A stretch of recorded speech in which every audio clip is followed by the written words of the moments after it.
Hi, my name is Christina Baker, and by no means necessary should I be alive today. And I want to take you a little into the journey of my story, where my life began. And I came from a broken home. My parents divorced when I was 7 years old. My dad was an atheist. My mom was a non-practicing Catholic, so there was no God in my home.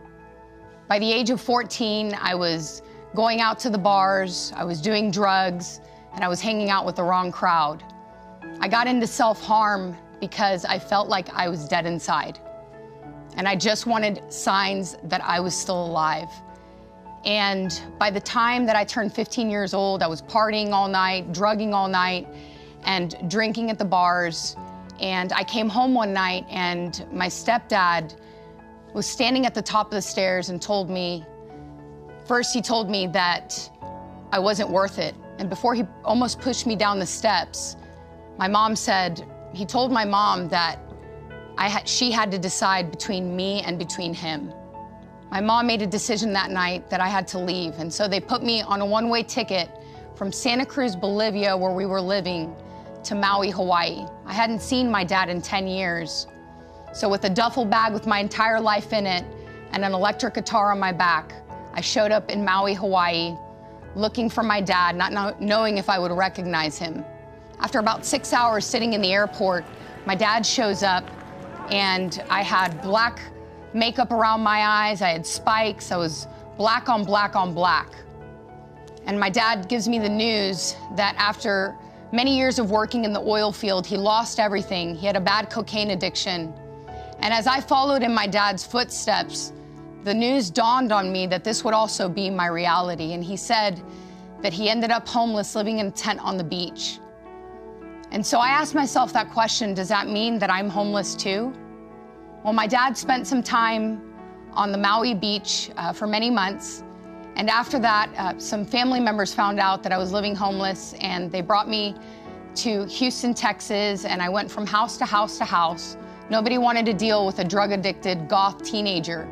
So they shipped me off to Pennsylvania, where I was living in a Red Roof Inn. And my brother's coach, my brother was going to a college in Harrisburg, Pennsylvania.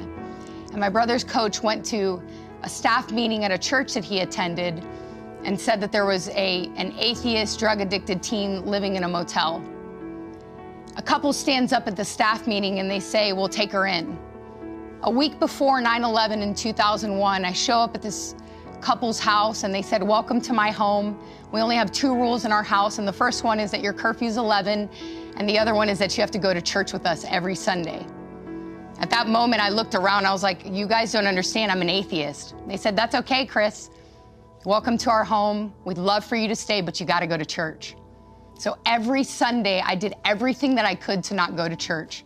I wore fuzzy slippers. I'd have these black hoodies with obscene words on them, and I would come downstairs, and her name was Mrs. Hess. She would say, great, Chris, come on, we're on our way to church. So every week, I would go to church, and I would hear the pastor preach on the love of God. And at that stage in my life, I didn't know that anything was out there or even existed, and the truth be told is that I had an anger in my heart that I felt like if there was a God, that he had put me in this position and he had done this to me. So when I left their house, I graduated from high school. I got back into the lifestyle of doing drugs and ended up dating a drug dealer. And everything in my life continued to spiral downward from that moment. The moment that changed everything for me, even though I didn't know that God was real, was when I was on my way to I had already scheduled an abortion after I had found out that I was a couple months pregnant. I was leaving my apartment and I get a banging on the door, and it was my drug dealer's girlfriend. She says that she needs to talk to me. She was huge, pregnant, had 2 children in tow, and we go to the bathroom of my apartment and she pulls out a bag with a file in it. She had just printed off some papers, and I could see that it said the state of Texas versus this doctor. And the more that I read, I saw that a young girl, 15 years old, had died on the table having an abortion. And then I recognized the name of the doctor. It was actually the doctor that I was going to see to have an abortion. At that moment, this young woman grabs my shirt and she says to me, "Christina, I know that you don't believe in God, but my God will provide for this baby. I'm asking you not to kill this child." Well, at that stage in my life, I didn't even know that the child that was living inside of me was a child. I always thought that a baby that was inside of you was just a clump of cells and just an embryo. So who is an embryo to dictate my life? But at that moment, looking back on it now, it was God's intervention in my life. See, God doesn't need you to have it all together or even know Him for Him to be working in your life. And so that was when the grace of God met me in my darkest place. I collapsed on the floor, and she said that God would provide for the baby that was living inside of me. And she pleaded with me to not kill this baby. I ended up keeping that child, and I named him Evan. His name actually means God has given grace. God has shown favor. But I didn't find that out until many years later. I continued doing drugs. I had quit doing drugs for a certain amount of time after I had my son, but once again, I got back into the life, and I was living a double life. I was working as a school counselor during the day, trying to provide for my son, and I was drugging all night. And so I was driving down a road in Houston, Texas, after going to my dealer's house, and I got pulled over by the police. I was smoking weed in the car. I rolled the window down, and the smoke was coming out as the officer was asking for my insurance and my driver's license. And he pulls me out of the car and he says, "Ma'am, you're under arrest." And I'm like, "What for?" And so I belligerently got put in the back of the cop car, and it was the moment where I prayed what I believe is my first prayer. And I looked up with my hands in cuffs on my back, and I said, "If you're real, why are you doing this to me? I hate you." And so that moment I went to jail. I was out on bond. I went back to my job, and I was sitting in front of my computer screen where I was contemplating how to take my life. And the enemy will do that to you. He'll get you to the place where he starts convincing you that you don't matter and that you are worse off being alive than you are dead. And so I was going down this road when I got a tap on the shoulder, and it was a man at my job who said to me that he had a word from the Lord for me. And at that moment, it could have been anybody, Buddha, Muhammad. I didn't know anything about God. I just wanted someone to help me. And he invites me to a prayer meeting where I walk into this prayer meeting, and people are pacing the floor. They're praying in languages that I had never heard of.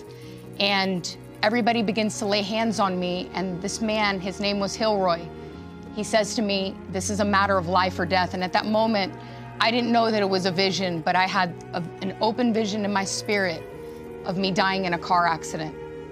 And he says to me, "Would you like to receive Jesus into your life?" And I said, "Whoever you are, Jesus, come into my life and change my life." At that moment, I felt like a warm oil from the top of my head to the tips of my toes. I began to shake. And it was like the boulders that I had been carrying around for 20 plus years of my life all of a sudden just lifted. I truly came through the birth canal for the first time. I was seeing more light. The colors were more vibrant. The lights were brighter. I'd given my life to Jesus.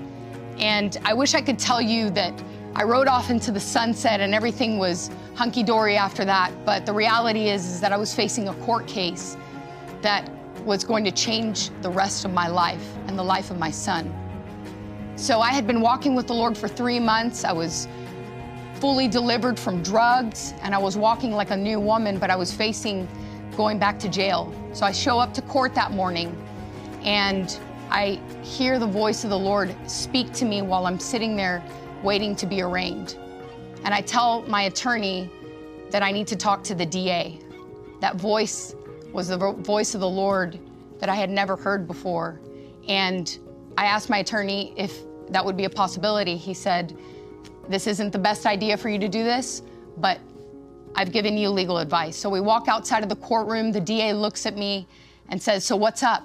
And I said, "I just want to tell you the truth about what happened that night." He said, "Shoot.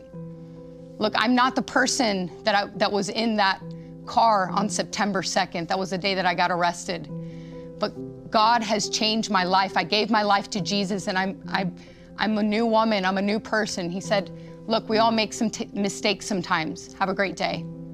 My whole world came colliding that day, but I knew that I had done everything that I could do. We walk into the courtroom, and what felt like 15 hours was probably 15 minutes. My attorney walks up to me and holds up a yellow piece of paper that changed the rest of my life. And it said order of dismissal.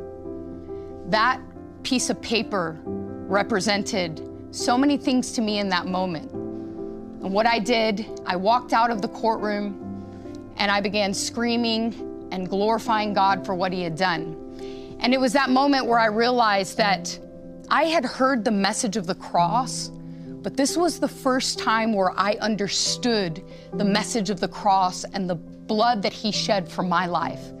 He paid a price for us at the cross. And even though I should have gone to jail and should have paid the price, look, I did the crime, I should have done the time. But at that moment, God exonerated everything that I had done and let me walk like a free woman. And I heard the voice of the Lord once again in that moment. And he said to me, do you see that woman up there? Do you see that judge? I am above the judicial system of the United States, and I've been here your whole life. I've been watching over you your whole entire life, Christina. And it was my woman at the well moment of go and sin no more.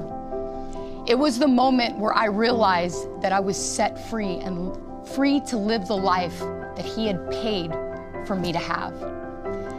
God gave me the opportunity to raise my son. God gave me the opportunity to walk free, a new woman, free from drugs, free from alcohol, free from addiction, free from everything that enslaved me. And I believe today that God wants to do that in your life. The Lord wants to give you a clean slate.